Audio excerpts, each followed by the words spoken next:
तो प्यारे विद्यार्थियों नमस्कार, स्वागत है आप सभी का एक और नए वीडियो में।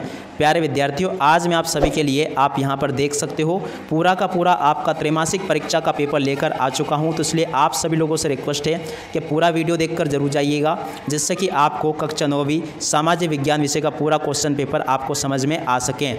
तो वीडियो में आगे बढ़ें उससे पहले आप सभी लोगों से रिक्वेस्ट है कि अगर दोस्तों अभी तक आपने हमारे चैनल को सब्सक्राइब नहीं किया है तो प्लीज़ चैनल को सब्सक्राइब जरूर कर लें, जिससे कि आप सबको दोस्तों हमारे द्वारा अपलोड होने वाले वीडियो बराबर मिलते रहे। दोस्तों आप इस जगह से देख पा रहे हो पूरा का पूरा जो आपका क्वेश्चन पेपर होगा वो इस आकार का आने वाला है। पूरी तरह से आप इसको यहाँ से देख सकते हो। आप यहाँ पे देख पा रहे हो त्रैमासिक परीक्षा 2022-23 कक्षा 9वीं सामाजिक विज्ञान विषय का पूरा क्वेश्चन पेपर आपका ये दिखाई दे रहा है यहाँ पर हमको। तो देखिएगा पूरा हम इसको पूरा का पूरा देखने वाले हैं लास्ट समय तक, तो इसलिए पूरा का पूरा वीडियो देखकर जरूर जाइएगा, क्योंकि अगर दोस्तों आपने आधा अधूरा वीडियो देखा तो इससे आपको कुछ भी समझ में नहीं आने वाला है। तो चलिए अब आगे बढ़ते हैं और देखते हैं इसको पूरा क्वेश्चन पेपर। तो देखिएगा आपका जो त्रैमासिक परीक्षा होने वाली है सितंबर महीने में, उसको लेकर ये हमारे द्वारा वीडियो बनाया गया है, जिसमें कि हमारे द्वारा यहाँ पर पूरा आपका त्रैमासिक परीक्षा का पूरा सामाजिक विज्ञान विषय का पूरा क्वेश्चन पेपर यहाँ पर आपको हल सहित दिखाया जाएगा। तो इसलिए आप सभी लोग वीडियो को अभी से लाइक ज़रूर कर दें, और साथ में अगर आपने चैनल को सब्सक्राइब नहीं किया है तो प्लीज़ चैनल को सब्सक्राइब जरूर कर लें। तो चलिए अब आगे बढ़ते हैं। तो सबसे पहले आप यहाँ पे देख पा रहे हो आपका जो पेपर होगा उसको समय मिलेगा आपको हल करने के लिए 3 घंटे, यानी कि 3 घंटे में आपका पेपर आपसे हल हो जाना चाहिए। और उसके लिए पूर्णांक दिया जाएगा दोस्तों 80 अंक का, यानी कि 80 अंक का आपका परीक्षा का पेपर पूरा होने वाला है। तो चलिए अब आगे बढ़ते हैं और देखते हैं इस पेपर का पूरा सोल्यूशन। तो देखिएगा पूरा का पूरा आपका क्वेश्चन पेपर इस प्रकार का आने वाला है। यहाँ पर आपको ये निर्देश देखने को मिल जाएंगे। आप इन निर्देशों को आपको भली भांति पूर्वक पढ़ लेना है, जैसे कि सभी प्रश्न हल करना अनिवार्य है, वस्तुनिष्ठ प्रश्न सर्वप्रथम हल करें। तो ये सभी के सभी निर्देश दोस्तों आपको इस प्रकार से पढ़ लेने हैं, क्योंकि दोस्तों निर्देश आप सभी के लिए बहुत ही ज़्यादा ज़रूरी है। तो आप सभी लोग इन निर्देशों को जरूर पढ़ लीजिएगा, जिससे कि आपको ये पता चल सके कि कौन सा क्वेश्चन कितने अंक का आपसे पूछा जाएगा। तो आप इनको अच्छे से पढ़ जरूर लें, जिससे कि आपको पूरे समझ में आ सकें। तो दोस्तों देखिएगा ये निर्देश दिए गए हैं। तो पूरा का पूरा क्वेश्चन पेपर आपका कुछ इस आकार का आपको परीक्षाओं में देखने को मिलेगा, जैसा कि हम यहाँ पर आपको दिखा रहे हैं।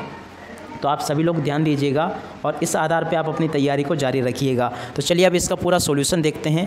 वीडियो को बिल्कुल लास्ट तक जरूर देखिएगा। अगर दोस्तों आपने लास्ट तक वीडियो को देखा तो आपको पूरा ये क्वेश्चन पेपर समझ में आ जाएगा।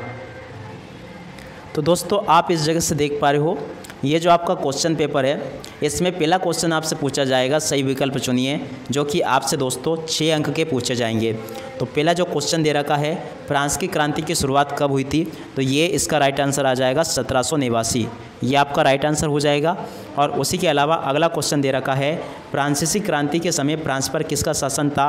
तो देखिएगा दोस्तों जब फ्रांस में क्रांति हुई थी उस टाइम पे फ्रांस पर लुई 16वां का शासन था। ये आपको नोट कर लेना है। और उसी के अलावा अगला क्वेश्चन यहाँ पर दे रखा है, एक स्थलीय भाग जो 3 ओर से समुद्र से घिरा है उसको क्या कहते हैं। तो दोस्तों ऐसा स्थलीय भाग जो कि 3 ओर से समुद्र से घिरा होता है इसको कहते हैं दोस्तों प्रायद्वीप। क्या कहते हैं? प्रायद्वीप इसको कहा जाता है। तो ये आपको लिख लेना है। इसके अलावा अगला क्वेश्चन दे रखा है, पूर्वी घाट का सर्वोच्च शिखर। पूर्वी घाट का सर्वोच्च शिखर क्या है दोस्तों, तो ये राइट आंसर आ जाएगा आपका महेंद्रगिरी। और उसी के अलावा अगला क्वेश्चन आप देख पा रहे हो, इनमें से कौन स्थायी पूंजी नहीं है, मशीन, जनरेटर, औजार। तो देखिएगा दोस्तों बीज जो है दोस्तों इसके स्थायी पूंजी नहीं है, इसके ऊपर आपको चिन्ह लगा लेना है। अब आगे बढ़ते हैं और अगले क्वेश्चन को देखते हैं। तो अगला क्वेश्चन आप इस जगह से देख पा रहे हो, इनमें से कौन अस्थायी कार्यशील पूंजी है, अस्थायी कार्यशील पूंजी। तो देखिएगा दोस्तों अस्थायी कार्यशील पूंजी क्या है, नगद रुपया। इसके ऊपर आपको दोस्तों चिन्ह लगा लेना है। और उसी के अलावा अगर आगे देखा जाए तो यहाँ पर आपसे पूछा जाएगा, रिक्त स्थानों की पूर्ति कीजिए। रिक्त स्थानों की पूर्ति आपको करनी है और रिक्त स्थान दोस्तों आपसे 1 × 6 अंक में पूछे जाएंगे। तो चलिए अब रिक्त स्थानों की पूर्ति को देख लेते हैं। पहला रिक्त स्थान दे रखा है, फ्रांस की महिलाओं को मताधिकार सन में प्राप्त हुआ। कब प्राप्त हुआ दोस्तों? 21 अक्टूबर 1945 को। कब प्राप्त हुआ? 21 अक्टूबर 1945 को इनको प्राप्त हुआ। तो यहाँ पर आपको लिख लेना है 21 अक्टूबर 1945 को।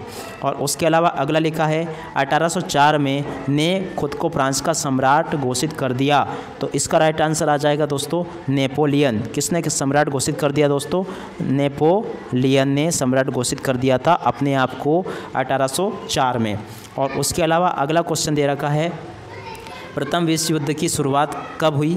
प्रथम विश्व युद्ध की शुरुआत हुई थी दोस्तों 28 जुलाई 1914 को। ये याद रखिएगा आप, 28 जुलाई 1914 को प्रथम विश्व युद्ध की शुरुआत हुई थी, 28 जुलाई 1914 को। जी हाँ दोस्तों, क्योंकि अभी तक विश्व में 2 विश्व युद्ध हो चुके हैं, तो ये इसका प्रथम विश्व युद्ध की तारीख है 28 जुलाई 1914 को। और उसके अलावा अगला क्वेश्चन लिखा है, भारत को 2 बराबर भागों में बांटती है। कौन सी रेखा बांटती है दोस्तों, ये आपको भरना था। तो इसका राइट आंसर आ जाएगा कर्क रेखा। क्या आ जाएगा? कर्क रेखा भारत को 2 बराबर भागों में बांटती है। और उसके अलावा अगला लिखा है, भारत और श्रीलंका के बीच खाड़ी है। कौन सी खाड़ी है दोस्तों भारत और श्रीलंका के बीच? तो ये खाड़ी है मन्नार की खाड़ी। कौन सी खाड़ी? मन्नार की खाड़ी। तो ये आपको लिख लेना, मन्नार की खाड़ी आपको यहाँ पर लिख लेना है। ये इसका राइट आंसर आ जाएगा। और उसी के अलावा अगला लिखा है, झील भारत में खारे पानी की सबसे बड़ी झील है। कौन सी झील है दोस्तों भारत में सबसे बड़ी झील? तो दोस्तों इसका राइट आंसर आपका आ जाएगा चिल्का झील। कौन सी झील? चिल्का, इसका राइट आंसर आ जाएगा। चिल्का झील भारत में खारे पानी की सबसे बड़ी झील है। तो रिक्त स्थान पूर्ति भी हो चुकी है। अब आगे हम देखते हैं क्या दोस्तों, एक वाक्य या एक शब्द में उत्तर। तो पहला दे रखा है, अगस्त 2002 में किस ऑर्डर द्वारा पाकिस्तान का संविधान बदल दिया गया? जी हाँ दोस्तों, आपको ये बताना है कि अगस्त 2002 में किस ऑर्डर के द्वारा पाकिस्तान का संविधान बदल दिया गया था। तो देखिएगा दोस्तों, इसका राइट आंसर क्या आ जाएगा? Legal framework order. क्या राइट आंसर आ जाएगा दोस्तों इसका? Legal framework order. तो इसका राइट आंसर आपको इस प्रकार से लिख लेना, थोड़ा सा आपको, framework order, legal framework order इसका राइट आंसर हो जाएगा। और उसी के अलावा अगला क्वेश्चन यहाँ पर लिखा है, पालमपुर से निकट छोटे कस्बे का नाम बताइए। पालमपुर से निकट छोटे कस्बे का नाम क्या है दोस्तों, ये आपको बताना है। तो ये है दोस्तों शाहपुर। क्या नाम है उसका? शाहपुर, आपको ये लिख लेना है। इसके अलावा अगला क्वेश्चन दे रखा है, कौन से दशक के अंत में हरित क्रांति की शुरुआत हुई? देखिएगा दोस्तों 60-50 आप इसको लिख लीजिएगा, कौन से दशक के अंत में हरित क्रांति की शुरुआत हुई? देखिएगा दोस्तों 60 के दशक के अंत में हरित क्रांति की शुरुआत हुई थी। तो आप चाहे तो ये लिख लें, अगर एग्जैक्ट सन बताओ मैं तो 1966 में इसकी शुरुआत की गई थी। तो इसको कहते हैं 60 के दशक के अंत में, क्योंकि दशक 10 सालों का होता है। तो आप इसमें लिख सकते हो 60 के दशक के अंत में हरित क्रांति की शुरुआत हुई थी। अगला लिखा है, अदृश्य बेरोजगारी का दूसरा नाम क्या है? अदृश्य बेरोजगारी का दूसरा नाम है दोस्तों छिपी हुई बेरोजगारी। क्या लिख लोगे आप? छिपी हुई बेरोजगारी इसका दूसरा नाम है, छिपी हुई बेरोजगारी। आप यहाँ से इसको लिख लोगे बेरोजगारी, इसका राइट आंसर आ जाएगा बेरोजगारी। आपको यहाँ से लिख लेना छिपी हुई बेरोजगारी। और उसके अलावा अगला लिखा है, रूस का अंतिम जार कौन था? दोस्तों आपको ये बताना है कि रूस का अंतिम जार कौन था। तो रूस का अंतिम जार था दोस्तों निकोलस द्वितीय। तो इसका राइट आंसर क्या आ जाएगा? निकोलस द्वितीय। तो ये आपको लिख लेना है निकोलस द्वितीय, ये राइट आंसर आ जाएगा आपका, निकोलस द्वितीय रूस का अंतिम जार था।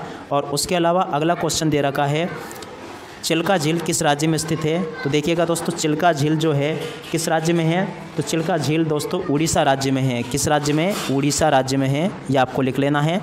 और इसके अलावा अगला लिखा है, भारत किस गोलार्ध में स्थित है? तो देखिएगा दोस्तों भारत जो है उत्तर पूर्वी गोलार्ध में स्थित है, आपको ये लिख लेना है उत्तरी पूर्वी गोलार्ध में स्थित है। उत्तरी पूर्वी गोलार्ध आपको यहाँ पर लिख लेना है, उत्तरी पूर्वी गोलार्ध में भारत स्थित है, ये इसका राइट आंसर हो जाएगा। अब आगे बढ़ते हैं और अगले क्वेश्चन का आंसर देखते हैं। तो देखिएगा दोस्तों यहाँ तक का अभी तक का अपना हो चुका है। अब आगे क्या दे रखा है वो भी हम देखते हैं। तो आगे अब यहाँ पर आपको सही जोड़ी देखने को मिल जाएगी। तो सही जोड़ी का मिलान भी हम कर लेते हैं। सही जोड़ी दोस्तों आपसे 7 अंक की पूछी जाएगी। तो पहला दे रखा है विश्व का सबसे बड़ा देश, विश्व का दूसरा सबसे बड़ा देश। तो दूसरा सबसे बड़ा देश क्या है दोस्तों, ये आपको बताना है। तो देखिएगा विश्व का दूसरा सबसे बड़ा देश आपका हो जाएगा कनाडा। टाइल क्या लिखा है दोस्तों इसमें? टाइल की जोड़ी आपको मिल जाएगी सी नंबर से। सरकार द्वारा लिया जाने वाला कर। टाइड क्या है? चर्च द्वारा वसूला किया जाने वाला कर। कार्ल मार्क्स क्या है दोस्तों? इसने एक पुस्तक लिखी थी डास कैपिटल। जैसलमेर क्या है दोस्तों? इसकी जोड़ी मिल जाएगी राष्ट्रीय जनसंसद से। चीन क्या है दोस्तों? चीन की जोड़ी मिलेगी। बरकान से अधिक उपज देने वाले बीज HYV बीज कहलाते हैं। तो इस प्रकार से दोस्तों आपने देखा कि ये पूरा का पूरा जोड़ी मिलान भी हमारा कंप्लीट हो चुका है। चलिए अब आगे बढ़ते हैं। तो यहाँ पर आपको दोस्तों सत्य असत्य देखने को मिल जाएंगे। सत्य असत्य आपको किस प्रकार से देखने हैं ये भी दोस्तों आपसे 1 गुणा 6 नंबर में पूछे जाएंगे, यानी कि 6 नंबर के कुल ये आपसे पूछे जाएंगे। तो पहला आप यहाँ पर देख पा रहे हो, मानवीय पूंजी निर्माण आर्थिक विकास के लिए आवश्यक है। देखिएगा दोस्तों, फर्स्ट वाला जो दे रखा है ये आपका पूरी तरह से सही है। अगला दे रखा है 18वीं सदी में फ्रांसीसी समाज 2 स्टेट में विभाजित था। तो देखिएगा क्वेश्चन नंबर 2 जो लिखा है ये भी पूरी तरह से आपका सही है। इसके अलावा तीसरा लिखा है अप्रैल थीसिस का विचार लेनिन ने दिया था। तो देखिएगा दोस्तों ये भी आपका पूरी तरह से सही हो जाएगा। भारत के दक्षिण में हिमालय है, तो देखिएगा ये पूरी तरह से आपका असत्य हो जाएगा। चीन में सरकार हमेशा कम्युनिस्ट पार्टी की ही बनती है। तो देखिएगा ये आपका पूरी तरह से सही हो जाएगा। अगला लिखा है भारतीय संविधान लिखने वाली सभा में 299 सदस्य थे। तो ये पूरी तरह से आपका असत्य हो जाएगा। इसके अलावा कुछ क्वेश्चंस ये दे रखे हैं, आप लोग इनको देखें और नोट कर लें। और इसके अलावा कुछ ये दे रखे हैं। इस प्रकार का पूरा क्वेश्चन पेपर आपका दोस्तों इस प्रकार का आने वाला है, जैसा कि दोस्तों हमारे द्वारा यहाँ पर आपको दिखाया जा रहा है। और इसके अलावा कुछ क्वेश्चंस ये हैं, आप यहाँ से इसका मिलान कर सकते हो कि आपका जो क्वेश्चन पेपर होगा उसमें यहाँ पर कितने दोस्तों कुल 23 क्वेश्चन दिए गए हैं। तो कुल 23 क्वेश्चन ही दोस्तों आपसे उसमें पूछे जाएंगे। तो दोस्तों ये वीडियो आपको कैसा लगा हमें कमेंट करके ज़रूर बताइएगा, और साथ में अपने सभी दोस्तों के साथ में इस वीडियो को शेयर ज़रूर कीजिएगा। इसी के साथ में दोस्तों इस वीडियो को यहीं पे पूरा करते हैं। नमस्कार, जय हिंद, जय भारत।